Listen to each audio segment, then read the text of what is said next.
तर आपण बघितलं मुख्यमंत्र्यांनी नेमकं काय म्हटलं, कारवाई होणार असल्याचं मुख्यमंत्र्यांनी सांगितलं। मात्र आता अनेक घटना वारंवार समोर येत असल्यानं पोलिसांच्या भूमिकेवर प्रश्नचिन्ह निर्माण झालंय। दरम्यान रवींद्र धंगेकर यांनी शंभूराज देसाई यांच्यावर अतिशय गंभीर आरोप केले। ड्रग्स प्रकरणाला शंभूराज देसाईच जबाबदार आहे हा आरोप धंगेकर करताय। देसाई नाही तर कसाई आहेत असं धंगेकर म्हणाले। तर देसाईंनी राजीनामा द्यावा अशी मागणी सुषमा अंधारे यांनी केली आहे।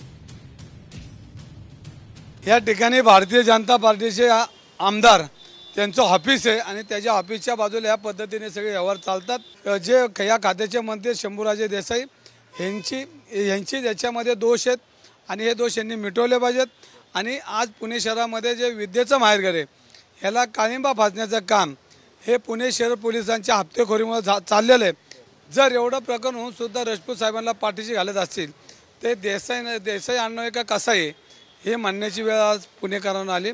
महाराष्ट्रामध्ये अंमली पदार्थांचा जो एकूण सुळसुळाट सुरू आहे यामध्ये मंत्री म्हणून त्यावर नियंत्रण करण्यामध्ये त्याला प्रतिबंध करण्यामध्ये शंभूराजे देसाई हे सपशेल अपयशी ठरले आहेत। सबब त्यांनी आपल्या मंत्रिपदाचा राजीनामा द्यावा। असा भ्रष्ट अधिकारी कुणाच्या राजकीय मेहरबानीमुळे अजूनही त्या पदावर टिकून आहे। त्याचं निलंबन तर सोडा पण त्याची साधी बदलीही होत नाही। त्या राजपूत नावाच्या अधिकाऱ्याचे निलंबन करून तात्काळ त्याची चौकशी झाली पाहिजे ही आमची मागणी आहे। तर विरोधकांनी केलेले आरोप तर आपण ऐकलेले आहेत। मात्र या घटनेनंतर साम टीव्हीने काही सवाल उपस्थित केलेले आहेत, आपण पाहूयात। ड्रग्सचा व्हिडिओ व्हायरल झाल्यानंतर पोलिसांना जाग आली का? कल्याणी नगरच्या घटनेनंतरही पोलीस झोपले होते का? पुण्यात हॉटेल्समध्ये रात्रभर पार्ट्या रंगतात हे पोलिसांच्या आशीर्वादाशिवाय शक्य कसं? आम्ही पुण्यात मुलं शिकायला कुणाच्या भरोशावर पाठवायची? संबंधित पोलीस अधिकाऱ्यांचं निलंबन होणार का?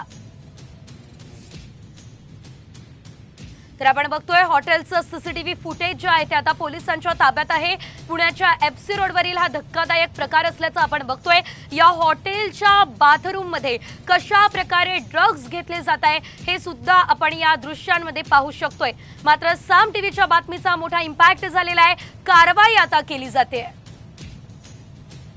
तर आपण बघतोय पुणे हे विद्येचं माहेरघर म्हणून आतापर्यंत ओळखलं जात होतं। मात्र आता या ठिकाणी ड्रग्सचा पुरवठा वाढला असल्यानं ड्रग्सचं हे माहेरघर म्हणून आता संबोधलं जात आहे। उडता पंजाबच्या दिशेने पुण्याची आता जो प्रवास आहे तो सुरू झालाय असं देखील म्हटलं जात आहे। पुण्यातील लिक्विड लीजर आता सील होणार आहे। लिक्विड लीजर या हॉटेलमध्ये आता कारवाई सुरू आहे। पोलिसांकडून कारवाईला सुरुवात झालेली आहे आणि आता लिक्विड लीजर सील होणार आहे। लिक्विड लीजर हे एक नामांकित हॉटेल पुण्यातलं आहे ज्या ठिकाणी रात्रभर ड्रग्स आणि दारू पार्टी सुरू होती। अल्पवयीन तरुणांना सुद्धा दारू या ठिकाणी देण्यात आली आहे, सर्व करण्यात आलेली आहे आणि या हॉटेलच्या बाथरूम मध्ये अक्षरशः ड्रग्सचं सेवन केलं जात असल्याचं बघायला मिळालंय। अधिकची अपडेट आपण घेऊयात आमचे प्रतिनिधी अक्षय बडवे यांच्याकडून। अक्षय, आपण बघतोय आता कारवाई सुरू झालेली आहे आणि लिक्विड लीजर सील होणार असं देखील म्हटलं जात आहे। काय त्या ठिकाणची परिस्थिती आहे, कशी कारवाई केली जाते सविस्तर? निश्चितपणे सगळ्यात मोठी बातमी आत्ताची ही सगळ्यात आपल्याला मिळालेली आहे।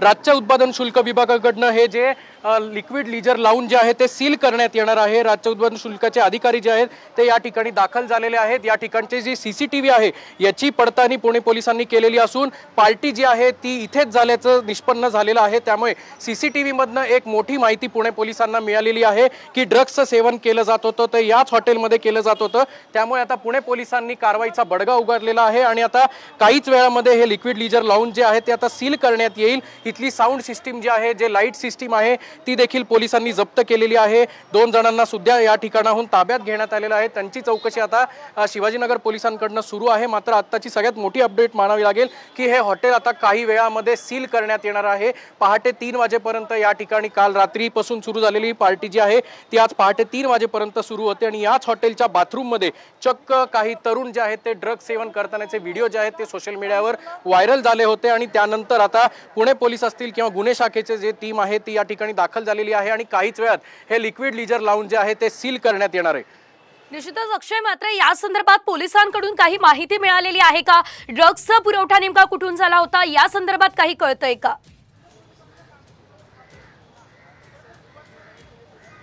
निश्चितपणाने पुणे पोलिसांच्या अँटी नार्कोटिक सेल म्हणजे पुणे पोलिसांच्या गुन्हे शाखेचं एक पथक जे आहे ते या ठिकाणी दाखल झालेलं आहे आणि हे ड्रग्ज इथे कोण पुरवत होतं, इथे कोणी ड्रग पेडलर्स होते का, या तरुणांना जे ड्रग्ज दिलं गेलं होतं ते कुठून आलं होतं, कुठलं ड्रग्ज होतं याची तपासणी जी आहे ती आता करण्यात येत आहे। मात्र या सगळ्यात महत्त्वाचं याच्यात अपडेट मानावी लागेल की पुणे पोलिसांनी या ठिकाणचा जो CCTV आहे तो तपासून घेतलेला आहे आणि या CCTV मध्ये हेच निष्पन्न झालेलं आहे की पार्टी जी आहे ती रात्री उशिरापर्यंत याच ठिकाणी सुरू होती। त्यामुळे आता हे संपूर्ण हॉटेल लाऊंज जे आहे ते सील करण्यात येईल आणि त्यानंतर एक एक कारवाई जी आहे ती करण्यात येईल आणि काही वेळामध्ये पुणे पोलिसांचे जे वरिष्ठ अधिकारी जे आहेत ते देखील या ठिकाणी दाखल होण्याची शक्यता आहे आणि पोलिसांची अधिकृत पत्रकार परिषद जी आहे देखील काही वेळामध्ये सुरू होईल। निश्चितच, मात्र अक्षय, आतापर्यंत किती जण ताब्यात आहे आणि ताब्यात असलेल्या लोकांमध्ये कुणाकुणाचा समावेश आहे या संदर्भात सविस्तर माहिती?